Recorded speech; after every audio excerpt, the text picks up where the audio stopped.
کہ اس کی مستقبل کی پالیسیاں بنائیں.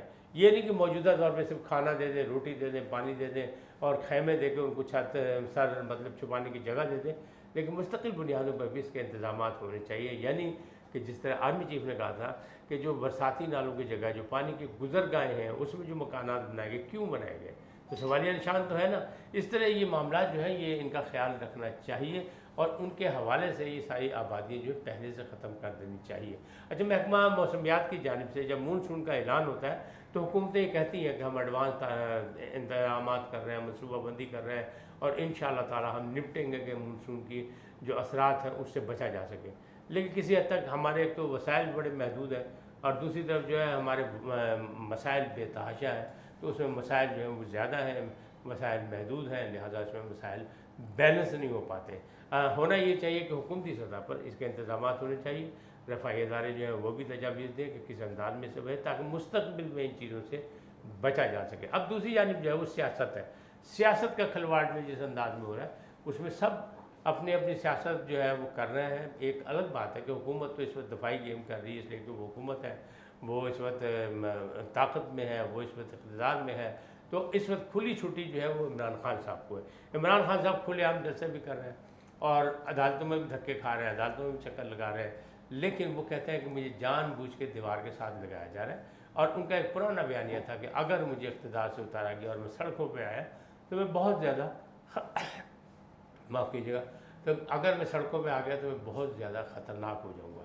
اس وجہ صورتحال وہ ایسی لگ رہی ہے کہ وہ خطرناک ہے، اس لیے کہ ہر جلسے میں چاہے وہ اسلام آباد میں بولے، چاہے وہ فیصل آباد میں بولے، چاہے وہ اپنا کہتے ہیں بھاولپور میں بولے، چاہے وہ پشاور میں بولے، جہاں جہاں بولے وہاں انہوں نے وہ کہتے ہیں نا کہ لنکا ڈھائی ہے. کیونکہ گھر کے بیٹی ہیں نا، اقتدار میں رہ چکے ہیں 3.5 سال تک، تو اب ان کو پتہ ہے اقتدار میں کیا ہوتا ہے، بیوروکریسی کیا کرتی ہے، اسٹیبلشمنٹ کیا کرتی ہے، لہٰذا وہ ساری چیزیں کہیں کھل کے بات کر رہے ہیں اور دوسرے دن جو دوسرا جلسہ ہوتا ہے اس میں وضاحتیں کرنے آ جاتے ہیں.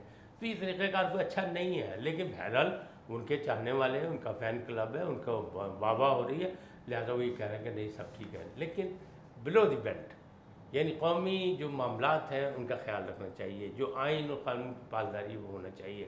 اب مثال کے طور پر انہوں نے ایک بڑا مسئلہ اٹھا لیا کہ سپہ سالار کی جو تعیناتی ہے اس میں جو ہے وہ نواز شریف اور آصف زرداری جو ہے وہ اول دخل میں مداخلت کر رہے ہیں. یقینی بات ہے ان کا کوئی کام نہیں ہے، کیونکہ یہ ثوابدیدی اختیارات ہوتے ہیں وزیر اعظم کے.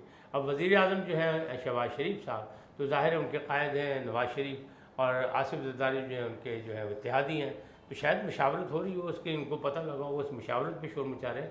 لیکن آخری فیصلہ، آخری کام جو ہے وہ تو وزیر اعظم کی طرف سے ہوگا، ان کا ثوابدیدی اختیار ہے اور وہی استعمال کریں گے. اور میرٹ، جب وہ میرٹ کی بات خود کر رہے ہیں عمران خان صاحب، تو میرٹ تو یہی ہوگا کہ جو پہلے 5 آدمی ہیں ان میں سے کوئی اگر سمجھا جائے.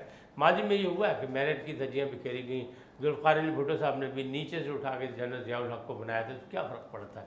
اسی طرح جو نواز شریف صاحب ہیں وہ 3 دفعہ اقتدار میں ہیں، 3 دفعہ نکالے گئے، لیکن اگر آپ غور کریں تو سب سے زیادہ آرمی چیف کی تعیناتی کرنے والے یعنی سپہ سالار کی تعیناتی کرنے والے وہ ہیں نواز شریف صاحب. 5 دفعہ انہوں نے سپہ سالار کی تعیناتی کی، لیکن کیا ان کو کوئی ٹھنڈی ہوا ہے؟ بھائی بات آئین اور قانون کی ہوتی ہے، بات اداروں کی ہوتی ہے. جہاں اچھا نہیں لگا، جہاں چیز بات نہیں ہوئی، وہاں پہ ان کو جانا پڑ گیا، ان کو بولنا پڑتا ہے.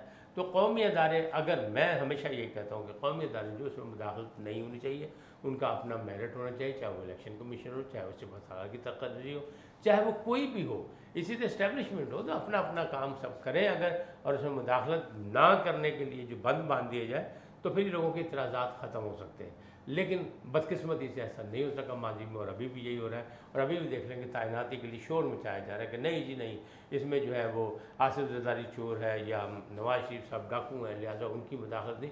بھائی وہ اتحادی ہیں، اور وہ اتحادیوں کے مطلب جو اپنی جماعتیں ہیں اس کے سربراہ ہیں، تو ان کی مشاورت تو ہوگی. اب آپ کو اعتراض ہے، آپ نے جب کیا تھا تو کیا ان سے پوچھ کے کیا تھا، اپوزیشن سے پوچھ کے کیا تھا؟ جب آپ نے جنرل باجوہ کی جو ہے تعیناتی میں جو ہے توسیع کی تھی ملازمت میں، تو کیا آپ نے پوچھ کے کی تھی؟ آپ نے اپنا اختیار استعمال کیا تھا، آئین آپ کو اجازت دیتا ہے، اس پہ کسی نے اعتراض نہیں کیا. آپ کے، اور آپ نے شروع میں یہ بھی کہا تھا کہ میں چونکہ اب اقتدار میں نہیں ہوں تو یہ میرا عمل دخل نہیں ہے. اب یہ وزیر اعظم کی ثوابدید پہ، لہٰذا وزیر اعظم جو چاہیں وہ کریں.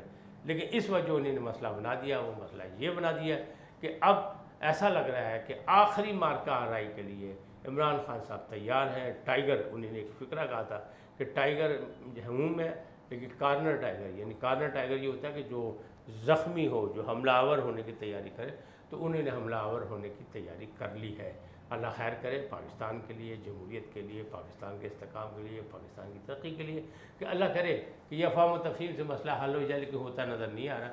جس انداز میں عمران خان بول رہے ہیں، عمران خان ایک قومی لیڈر ہے، ایک سابق وزیر اعظم ہے، لہٰذا جہاں لوگوں کی ذمہ داری ہیں ان کی بھی اتنی ذمہ داری